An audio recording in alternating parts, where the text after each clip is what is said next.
Very warm welcome to everyone from Geneva WHO headquarters. Welcome to regular COVID-19 press briefing. We are having journalists watching us on Zoom. We are also having a number of people watching us on a number of WHO social media platforms. Today with us, we have our regular speakers, WHO Director General Dr. Tedros, Dr. Maria Van Kerkhove, Dr. Mike Ryan, but also we have today with us Dr. Janet Diaz, who is the head of clinical care within the WHO program for emergencies. Journalists who are watching us on Zoom can listen to us in 6 UN languages, plus Portuguese, plus Hindi, thanks to our interpreters who are here with us, that we thank for making this possible. You can also ask your questions in those 6 UN languages, plus Portuguese, when we arrive to the session of questions and answers. And I'll give the floor to Dr. Tedros for his opening remarks.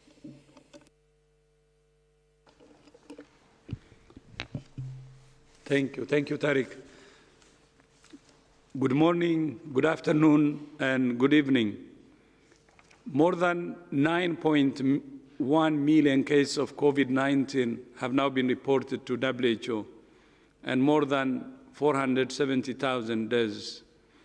In the first month of this outbreak, less than 10,000 cases were reported to WHO. In the last month, almost 4 million cases have been reported. We expect to reach a total of 10 million cases within the next week. This is a sober reminder that even as we continue research into vaccines and therapeutics, we have an urgent responsibility to do everything we can with the tools we have now to suppress transmission and save lives. One of the most effective ways of saving lives is providing oxygen to patients who need it. Several news reports published today have highlighted the vital role of oxygen in treating patients with severe and critical COVID-19. This has been an area of intense focus for WHO since the beginning of the pandemic. Patients with severe and critical COVID-19 cannot get enough oxygen into their blood by breathing normally.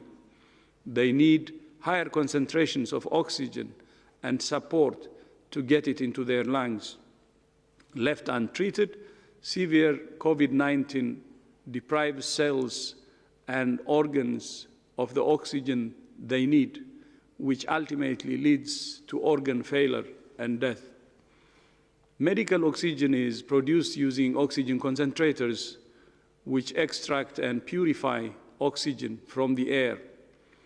WHO estimates that at the current rate of about 1 million new cases a week, the world needs about 620,000 cubic meters of oxygen a day, which is about 88,000 large cylinders.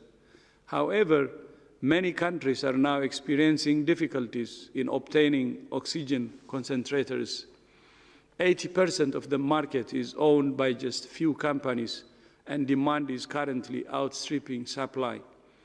WHO and the UN partners are working with manufacturers across the world through a variety of private sector networks to buy oxygen concentrators for countries that need them most. Ongoing talks with suppliers in recent weeks have enabled WHO to buy 14,000 oxygen concentrators, which will be sent to 120 countries in the coming weeks. WHO has identified a further 170,000 concentrators that can be available over the next 6 months with a value of $100 million. In addition, WHO has bought 9,800 pulse oximeters, a simple device used to monitor oxygen in patients' blood, which are being prepared for shipment. Another challenge is that many patients with critical disease need a higher flow rate of oxygen than is produced by most commercially available concentrators. To address this challenge, WHO is supporting several countries to buy equipment that will enable them to generate their own concentrated oxygen in larger amounts. This is a sustainable solution for COVID-19 and beyond, but requires technical expertise for maintenance. WHO has also published technical specifications for the design of this equipment, as well as guidance for countries on oxygen sources and distribution. This is just one way in which WHO is continuing to support countries with science, solidarity, and solutions. As some countries start to reopen their societies and economies, questions about how to hold gatherings of large numbers of people safely have become increasingly important. This is especially true of one of the world's largest mass gatherings, the annual Hajj pilgrimage. Earlier this week, the government of the Kingdom of Saudi Arabia announced that this year's Hajj will proceed with a limited number of pilgrims of different nationalities who live within the kingdom. This decision was made based on a risk assessment and analysis of different scenarios in accordance with WHO's guidance to protect the safety of pilgrims and minimize the risk of transmission. WHO supports this decision. We understand that it was not an easy decision to make, and we also understand it is a major disappointment for many Muslims who are looking forward to making their pilgrimage this year. This is another example of the hard choices that all countries must make to put health first. Finally, tomorrow the government of the Democratic Republic of the Congo is planning to announce the end of the Ebola outbreak in the east of the country after almost 2 years of struggle. In total, there have been almost 3,500 cases, almost 2,300 deaths, and almost 1,200 survivors. WHO is proud to have worked under the leadership of the government of the DRC to bring this outbreak under control. This has only been possible thanks to the service and sacrifice of thousands of Congolese health workers working side by side with colleagues from WHO and many other partners. I salute them all.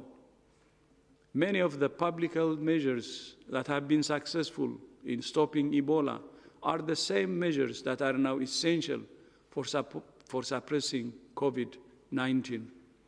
Finding every case, isolating every case, testing every case, caring for every case, and relentless contact tracing. These are the measures that must remain the backbone of the response in every country. There are no shortcuts. But Ebola and COVID-19 are only two of the health threats facing the people of DRC and many other low and middle-income countries. That's why WHO is committed to continuing to work with the people and government of DRC to strengthen its health system and support it on the road towards universal health coverage. I thank you. Thank you, Dr. Tedros, for these opening remarks.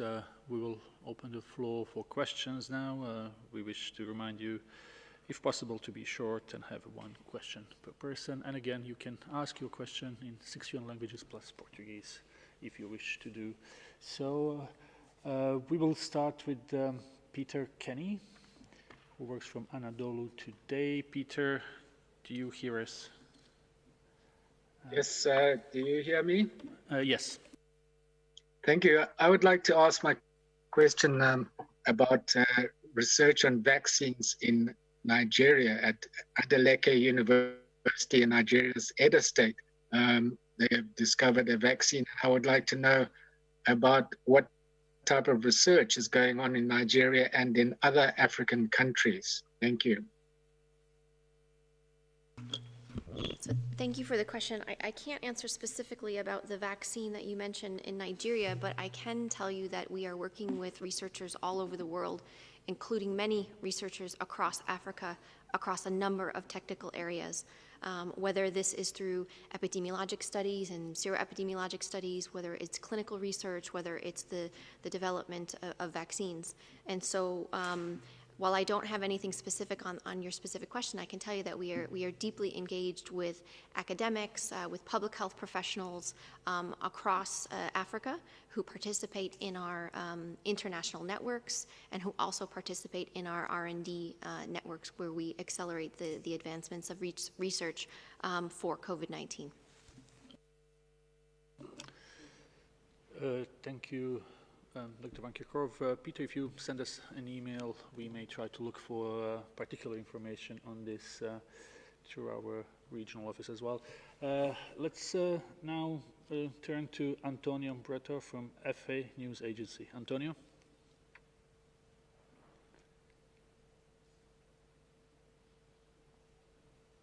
Antonio, can you just unmute yourself?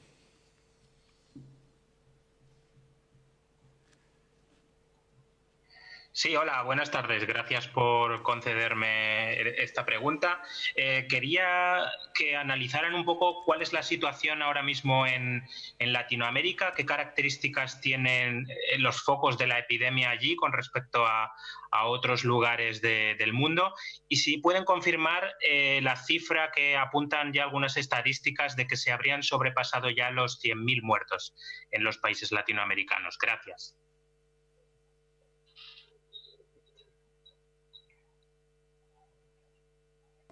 I can begin, Maria will follow. I think it's difficult, number one, to predict the number of deaths per se, but what we can do is the epidemic in the Americas in general is still intense. It's particularly intense in Central and South America, and it's across a range of countries. And we've seen a steady and worrying continuation of trend, with many countries experiencing between 25 and 50% rise in cases over the last week, which means many countries in Central and South America and in the Americas in general are still suffering sustained community transmission. And as such, the journey for them is unfortunately, the pandemic for many countries in the Americas has not peaked. They are not reaching a low level of transmission within which we can achieve a sustainable exit from public health and social measures, or extreme public health and social measures. So I would characterize the situation in the Americas in general, and in Central and Latin America in general, as still evolving, not having reached its peak yet, and likely to result in sustained number of cases and continued deaths in the coming weeks. The extent of those deaths and trying to predict those numbers, I think, is not helpful at this point. But again, we would really stress to governments in the Americas that there needs to be an all-of-government approach. There needs to be very clear communication with citizens around the measures that are to be taken for self-protection, for community response. There needs to be a very sustained investment in public health infrastructure and the capacity to isolate or test and trace and isolate, and capacity to quarantine contacts. It is very difficult to take the sting out of this pandemic or out of this epidemic in the country unless you're able to successfully isolate cases and quarantine contacts. In the absence of a capacity to do that, then the spectre of further lockdowns cannot be excluded. And really, I don't think anybody wants to go back to population-wide, society-wide lockdowns. But the only way in some circumstances to avoid that now is a very, very, very aggressive investment in our capacity to detect cases, confirm cases, quarantine contacts, and keep our communities on board and willing, able, without coercion, to support clear messaging and clear instructions and requests from government in a trusting environment. I can't stress that enough. Only to add, I fully endorse everything Mike has just said. The only thing to add is, a worrying trend we're seeing in the number of positive cases for COVID that's coming from the respiratory disease surveillance system, the ILI or the SARI surveillance system. In PAHO, in the Americas, the positivity rate is between 30 and 40% of those samples that are tested for ILI or influenza-like illness, or SARI, severe acute respiratory illness. So this is outside of the active case finding for COVID-19. So that means that the virus is circulating. And in many countries in the Southern Hemisphere, in the Americas, they're entering their flu season, they're in their flu season. So you will see an increase in respiratory diseases, which will complicate the ability to care for them because you may not know if somebody has influenza or if they have COVID-19. And so that will make the picture even that more difficult to understand, which is why it's so important that surveillance systems that Mike has outlined are in place for COVID-19, but also that systems are also testing for influenza.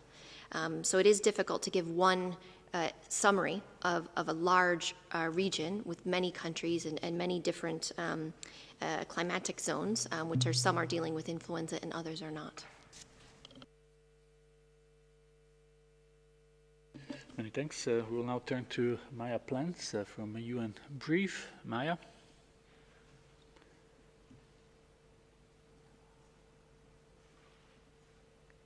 I understand. Let's just try one more time with Maya, if it's possible.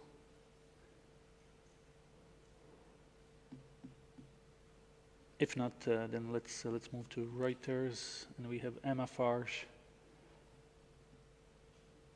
Emma, can you hear us? Good afternoon. A question for Mike Ryan, if I may.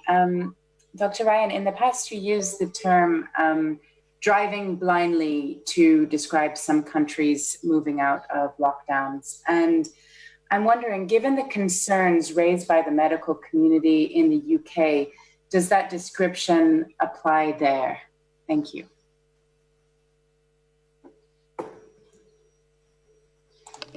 It's difficult to make specific comments on individual governments, but I would say in the United Kingdom has been very much guided by a very steady, slow, stepwise exit from lockdown conditions. The government did set out some very specific parameters and metrics for how they would do that. I think they've communicated those to population, certainly to us. And in the different 4 home regions there, you have England, Wales, Scotland and Northern Ireland. The chief medical officers and the governments on those 4 entities have worked together in a consistent way to implement that, if some slight modifications of that. So from that perspective, testing in the UK has increased. I believe the surveillance system is capable of understanding where the disease is. I think the question we ask now for many countries is the public health system not just doing testing, but is it actually detecting cases as soon as possible after those cases become unwell? Are we immediately identifying their contacts? Are we in a position to quarantine contacts?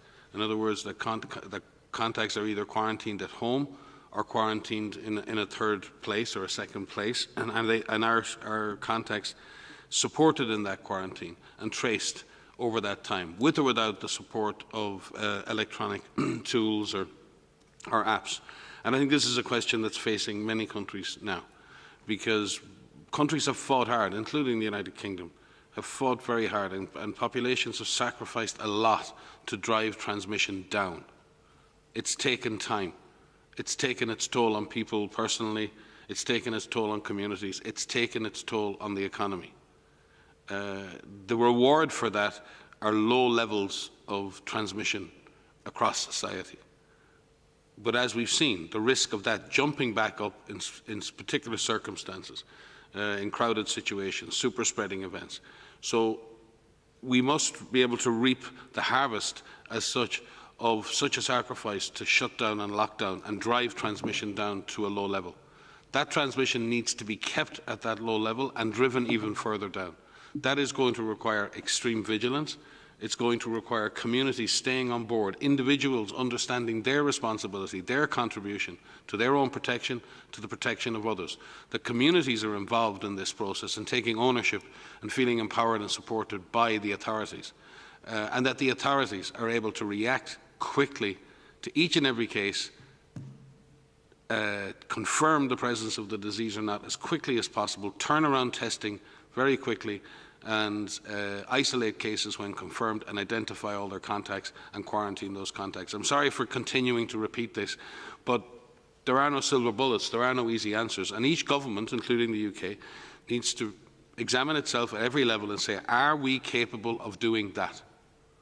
Is every part of this system able to keep its promise? I, as an individual, promise to keep myself safe, and I promise to do everything to keep other people safe. Communities promise themselves that they will keep each other safe. Governments promise citizens that they will keep their citizens safe. Everyone has got to now live up to the promises they make, the commitments they make, and people have got, everyone at every level needs to follow through. Because what we've seen in countries that have implemented comprehensive strategies, that have reacted quickly, that have operated across multiple levels of strategy, implemented all of the things that I've just previously mentioned, they've done reasonably well and they've avoided the worst of the lockdowns. I think we've all collectively learned a lot. The issue now, and the Director General is leading a process inside our House right now, really looking at this. What have we learned in the last 6 months? What have we learned through all of these sacrifices? What have we learned about the virus? What have we learned about how to control the virus? What have we learned about our capacity at community and government level to sustain response in a coherent way, in a coordinated way? What have we learned about that?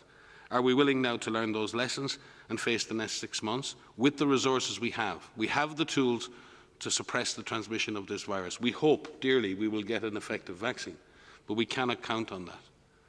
And the Director General has challenged us internally and will challenge our partners to have that discussion in the coming weeks so that we can face into the summer and into the autumn and into the rest of the year using the tools that we have in the best possible way. So I would, in summary, I would say yes, the UK has taken a stepwise approach. The UK is listening to science. Science is still driving decision-making. And yes, every government, every level, there are setbacks, there are surprises, but the stepwise approach in the UK is the right way to go. And we just hope that all systems, including the UK, can put in place the necessary surveillance to support this, this going forward. So just briefly to add some of the things that we are learning, because it is important that we look and we learn from many others. And one of the things, as countries are lifting the lockdown in this slow and staggered way that we've been talking about, is the ones that are seeing some success are doing this in a data-driven way. They're using indicators. They're using values of transmission, not only the numbers of cases that are declining, but the numbers of deaths. What do those trends look like? Looking at the reproduction number over time, looking at their testing. Are they seeing a large proportion of those tests that are actually carried out positive, or is it at a low level? They're looking at their bed occupancy. How full are the hospitals in terms of dealing with mild patients or even severe patients needing ICU? What are the isolation facilities, other isolation facilities and quarantine facilities? Are they full? How many contacts are traced? How many cases are coming from contact lists? These are helpful indicators to know where you are in your transmission scenario. And while doing this, we're seeing countries take this phased approach. You've seen phase 1, 2, 3, 4, and the slow movement of those phases, periodic, looking at it after a few weeks. Can we move to the next phase? Are we seeing that low level of transmission? And all the while having this direct engagement with their populations and with their neighbors, the populations either in a neighboring province or a neighboring state or a neighboring country. Are they seeing the same levels of low suppression of transmission? All of this is quite helpful in terms of helping others to see how is it working in your country so that we can learn from each other. But this is what we mean by a data-driven approach, constantly looking at the epidemiology, constantly looking at the data that is being collected to determine what is that next step. Can we lift even further, or do we actually have to implement again? And keeping the population engaged so that they know exactly what they need to do in each phase. Many thanks. We will now go to Mexico. We have Paulina and Cadena. Paulina, can you hear us? Hola. Hola. Hola, gracias, Tarik. Gracias a todos por escucharme esta nueva vez. Nosotros tenemos esta duda grande en este momento. ¿Qué recomendaciones les pueden dar ustedes a las instituciones de salud o las personas con enfermedades no transmisibles que abandonaron sus tratamientos cáncer, diabetes, cardiovasculares, en estos momentos que ya han sido asignados hospitales específicos para COVID? La ocupación en Cancún en los hospitales es un aproximado de 30% de pacientes. Gracias.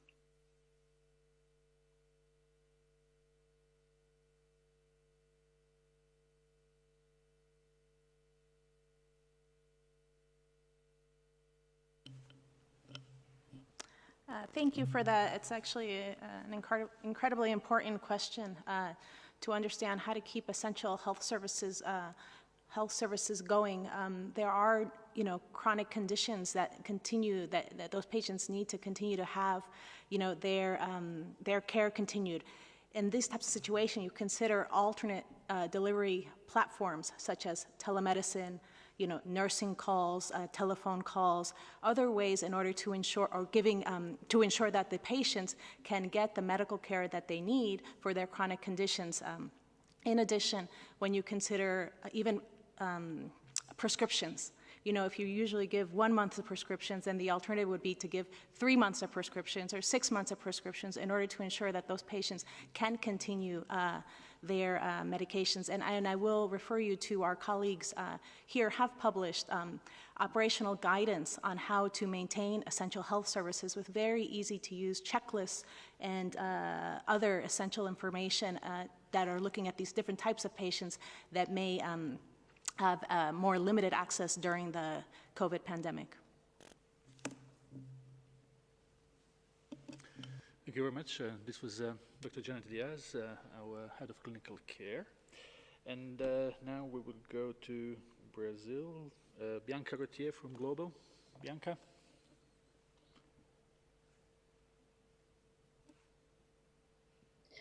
Hi, Tarek. Can you hear me? Yes.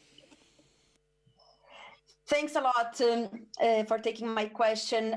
Dr. Ryan said that Latin America has not yet reached the peak.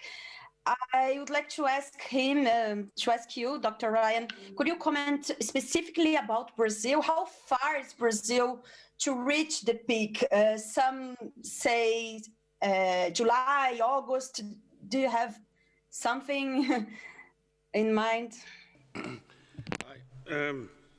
Again, thank you for the question, but it's very difficult to predict peaks. If you look across Europe, you look across the rest of the world, you look across the Americas, the peak has an awful lot to do with what you do. What you do affects the peak. It affects the height of the peak, it affects the length of the peak, and it affects the trajectory downwards. That is everything to do with the government's intervention to respond, the community's cooperation with that intervention, and the healthcare and public health care system's capacity to act. The virus doesn't act alone. The virus exploits weak surveillance. The virus exploits weak health systems. The virus exploits poor governance. The virus exploits a lack of education and a lack of empowerment of communities. Those are the things we need to address. If we address those things systematically, the numbers will go down. That is what's happened. That is the reality of this pandemic. The numbers respond to response. And there are no magic answers. There are no spells here. You can't divine this away. We have to act at every level. We have to use the resources at our disposal. And we know from many, many country examples, not from WHO, just look around the world, look at the countries that have taken action, look at the countries that have contained and controlled this disease. and you'll find your answers. I just want to add that, again, fully endorse with Mike has just said, that transmission is completely in our hands, and it's not only in our individual hands, but what we do as individuals to prevent ourselves from getting infected, to prevent our families, our communities, our populations. And we have outlined steps that need to be taken at each level of transmission. We've just published an update of this guidance today, which is focused on critical preparedness, readiness, and response actions based on if you are in a situation of no cases, either you haven't had cases yet or you've actually brought those cases down to zero, where you have sporadic cases, where you have clusters of cases, where you have community transmission. And in this document, it outlines actions, detailed actions that need to be taken for everything from your emergency response mechanisms, risk communication, surveillance, IPC, clinical care, public health measures. And there's a link to every additional guidance that WHO and our partners have put out. And it's the closest thing we have to an actual action checklist that's online. And it just to highlight that there are so many things that we can do, and we need to highlight this. We have tools right now in our toolbox right now to be able to suppress transmission. And so it relates to your question about the peak. We get a lot of questions about the peak in this country or that country or globally. The one thing we shouldn't do is predict, because we need to do everything we can do to suppress this transmission and make any of these predictions that have come out from these models not be a reality. So I encourage you to find this on our site, and we can send it to the list. But this is the closest thing we have to an actual checklist of what you need to do, what all countries need to do to suppress transmission and to save lives. Thank you. Next question is from Health Policy Watch. We have Gracie with us. Hello, Gracie. Can you? Hi, thank you so much for taking my question. Can you guys hear me okay? Yes. Hi, so we've heard kind of reports of, coughing, shortness of breath, like normal COVID symptoms persisting in patients who have recovered, but we also know that the virus can infect organ systems outside the lungs, like the nervous system and cardiovascular system, as recent studies using organ models have shown. And there have also been reports of people experiencing severe neurological symptoms while infected by COVID. So can you speak a little bit more about what is known about the long-term effects of the virus on organ systems outside the respiratory system? Thank you. Thanks for, again, a big priority right now is for us to better understand the patients who have recovered from COVID and what kind of potential deficits they may have.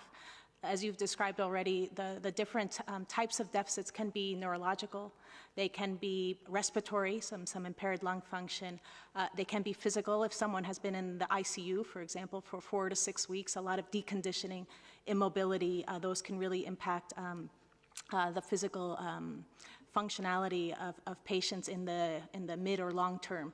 So right now, one of the priorities of the WHO Clinical Research Working Group, and we actually, in fact, had our meeting today, was presenting the findings that researchers, the studies that researchers are doing now to understand this.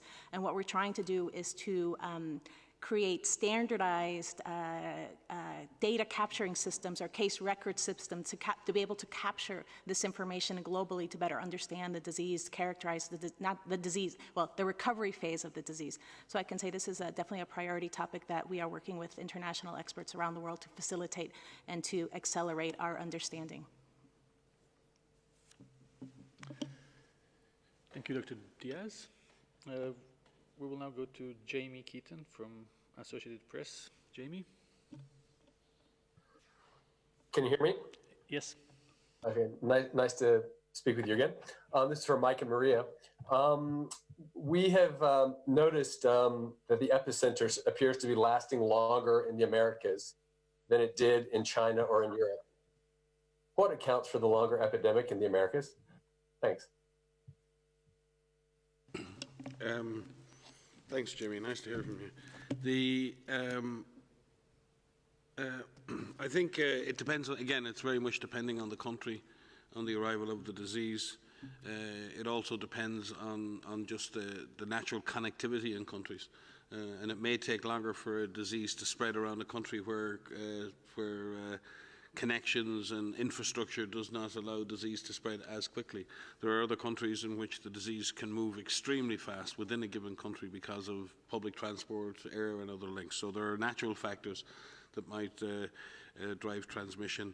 There are also obviously factors to do with how densely populations are packed and having mega cities or pockets of poverty in which disease can potentially spread undetected. If you have a situation where you're not able to detect all your cases, then obviously the disease can burn on in areas undetected and then pop up again in other places, and then the epidemic can extend.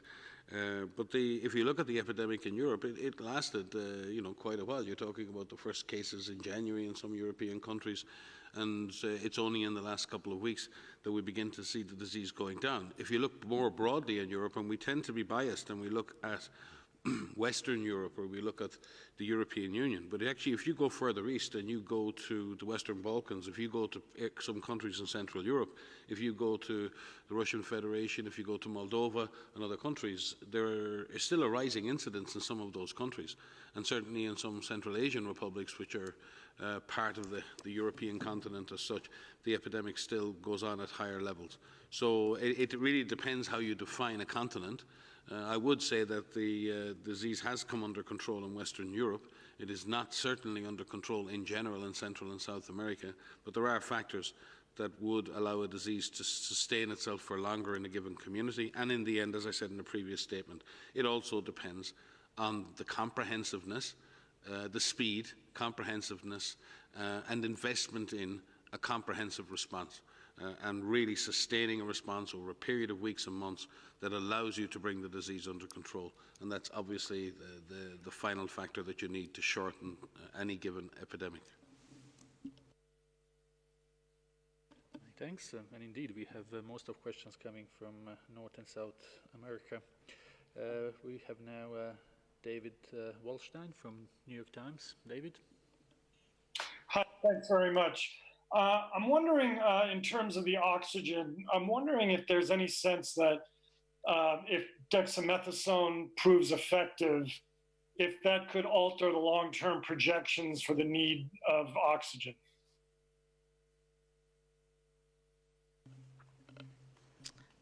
Thanks. That's an excellent question. I think we will have to see. The results of the recovery trial, the preliminary results, are quite remarkable. That this could be this is a life-saving intervention in severe and critical illness.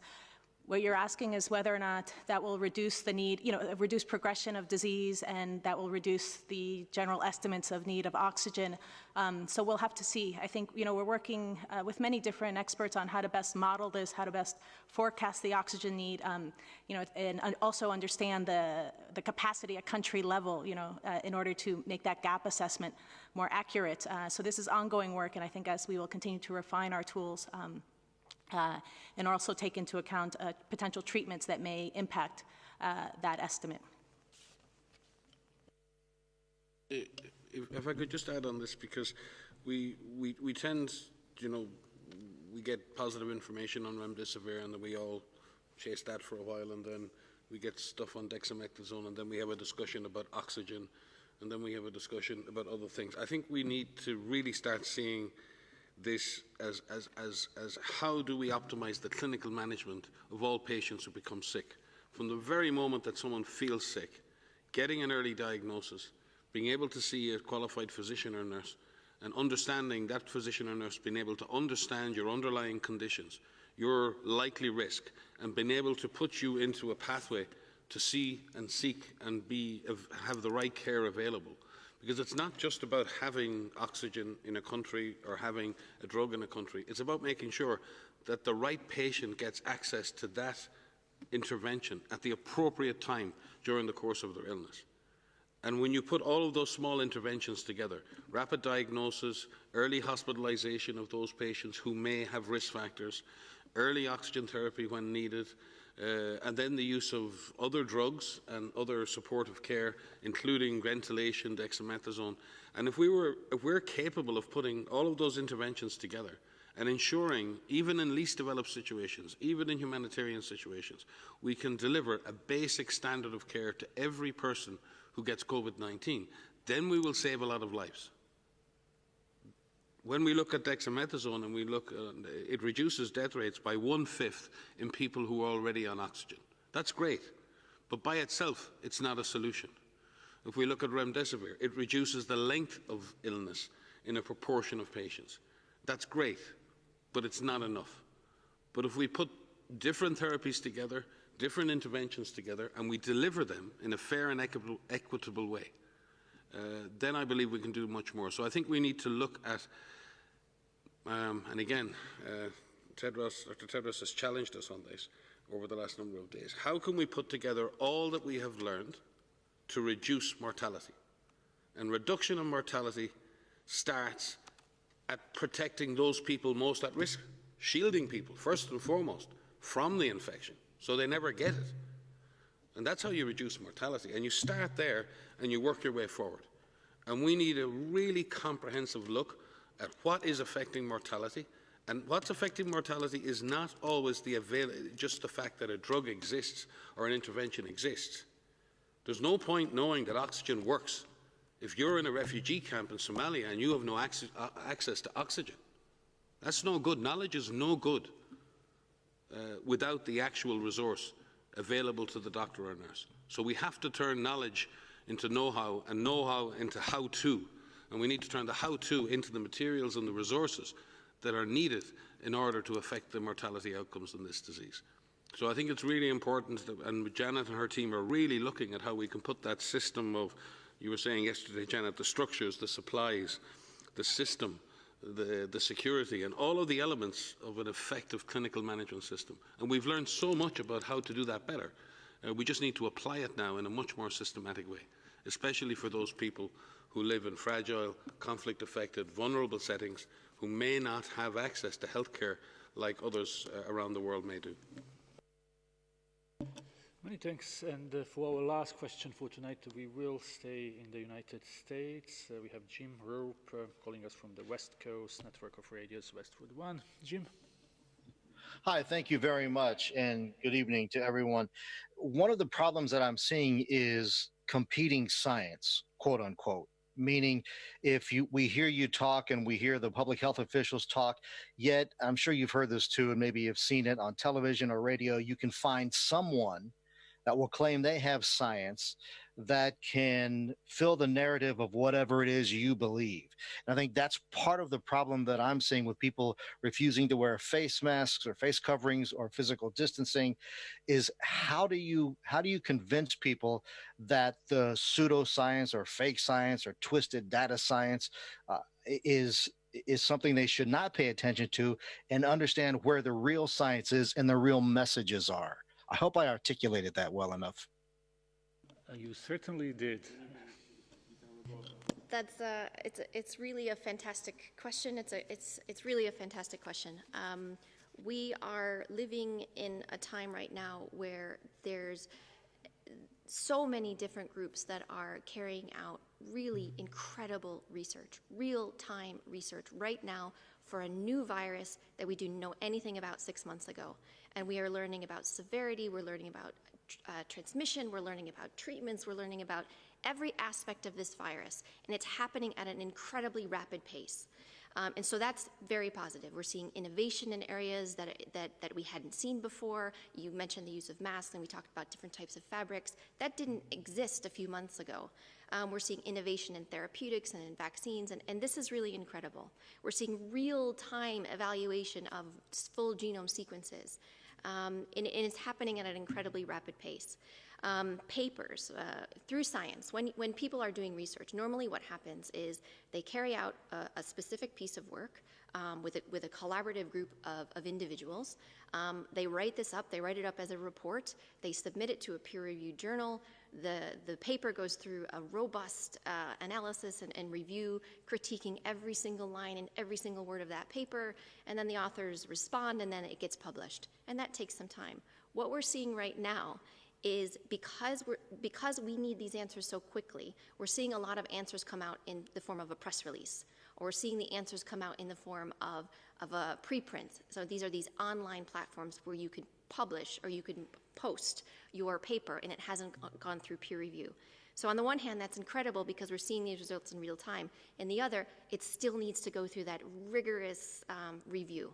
And so WHO, we commission a lot of research, a lot of reviews that are done by independent groups on a variety of topics. And we have more than 50 reviews that are currently underway on a variety of topics. And this helps us to better understand the state of a particular topic, transmission, for example. Then what we do is we work with our international networks, which we have for clinical management, which Janet leads, for virology, for infection prevention and control, for risk communication, for epidemiology and modeling, and I can go on. And we debate that research. And that research is constructive. And that's not a negative term when I say debate. It's a constructive discussion that we have to say, what does this mean? How well was this study done? Because not all studies are done well. And we evaluate what this means in terms of our advice that we give for guidance. And that also takes some time. We're accelerating that as quickly as possible, but it's an important process to go through where you have that debate and you discuss how each individual piece of knowledge fits into the broader context. Normally, one paper that comes out doesn't change our perception of everything. However, there could be situations like the dexamethasone, for example, is a good example where we're learning something quite quickly, and that may modify, how we go forward. But with regards to epidemiology and virology, we put all of that research together, we evaluate it together, and then we come up with a position on what do we know about this at the present time. The other thing that I need to mention is that science, although it's not static, we need to articulate the uncertainty around what we know. So not only are we trying to put out all of the information that we're learning, we need to caveat that because it's a new virus with some uncertainty. We have nothing is for sure right now. And so when we give advice and when we give an answer, especially us sitting up here and we give these answers, we try to nuance that in a way that says, here's what we know right now, here's what we don't know, and here's what we're doing to better understand this. So it's a very long answer because we feel quite passionate about this, but just to end by saying we're really grateful for all of the researchers that are carrying out very carefully conducted research, that are doing these so thoughtfully, really to advance science going forward. Thank you very much, Dr. Van Kerkhove, for this very important explanation and on this very good question from Jim. So we will conclude our press briefing here with the audio file being sent shortly and transcript being posted tomorrow. From my side, I wish you a very nice evening. Thank you, Tariq, and thank you all for joining, and see you in our next session. Thank you.